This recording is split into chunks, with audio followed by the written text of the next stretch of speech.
آپ نے دنیاوی مسائل کا حل استغفار بیان کیا ہے، دنیاوی نہیں دینی اور دنیا دونوں کے مسائل ہیں۔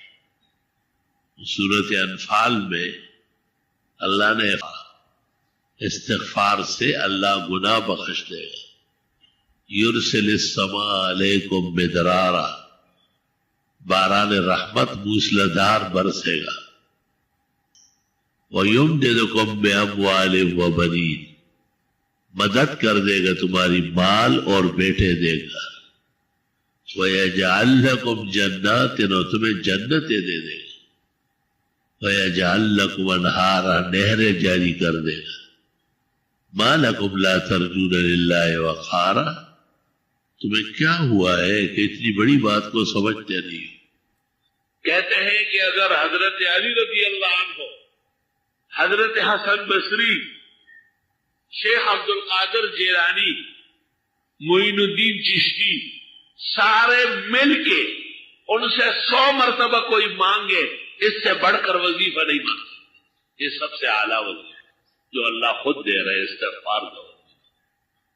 اور 5 سے لے کے 10 دن میں 10,000 مرتبہ استغفر اللہ ربی من کل ذنب واتوب الیہ، استغفر اللہ الذی لا الہ الا هو الحی القیوم واتوب الیہ۔ پھر 35 دنوں کے اندر 75,000 مرتبہ، اور پھر 40 دن کے اندر 1.25 لاکھ۔ کوئی دعا ایسی کائنات کی نہیں جو قبول نہ ہو، خاص کر رزق کی تنگی، مالی تنگی، سب کے سب چھٹ جائیں۔ دوسرا کام استغفار کا ہے مرادیں پوری ہونا، دعائیں قبول ہونا۔ استغفار کی کثرت کرو، نہ پیر کی ضرورت، نہ مرید کی ضرورت، نہ زیادہ چلے کاٹنے کی ضرورت، نہ مشق اٹھتے بیٹھتے۔ استغفر اللہ الذی لا الہ الا هو الحی القیوم واتوب الیہ، استغفر اللہ ربی من کل ذنب واتوب الیہ، اللہم انت ربی لا الہ الا انت خلقتنی وانا عبدک وانا علی عہدک ووعدک ما استطعت، اعوذ بک من شر ما صنعت، ابوء لک بذنبی وابوء لک باسمی فاغفر لی فإنه لا يغفر الذنوب إلا أنت، سید الاستغفار۔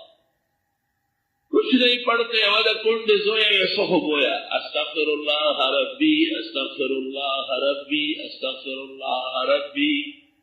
وقت تقسیم کرو، 10 منٹ استغفار پڑھو، 10 منٹ آیت کریمہ پڑھو۔ استغفار بلائیں ٹلا دے گا۔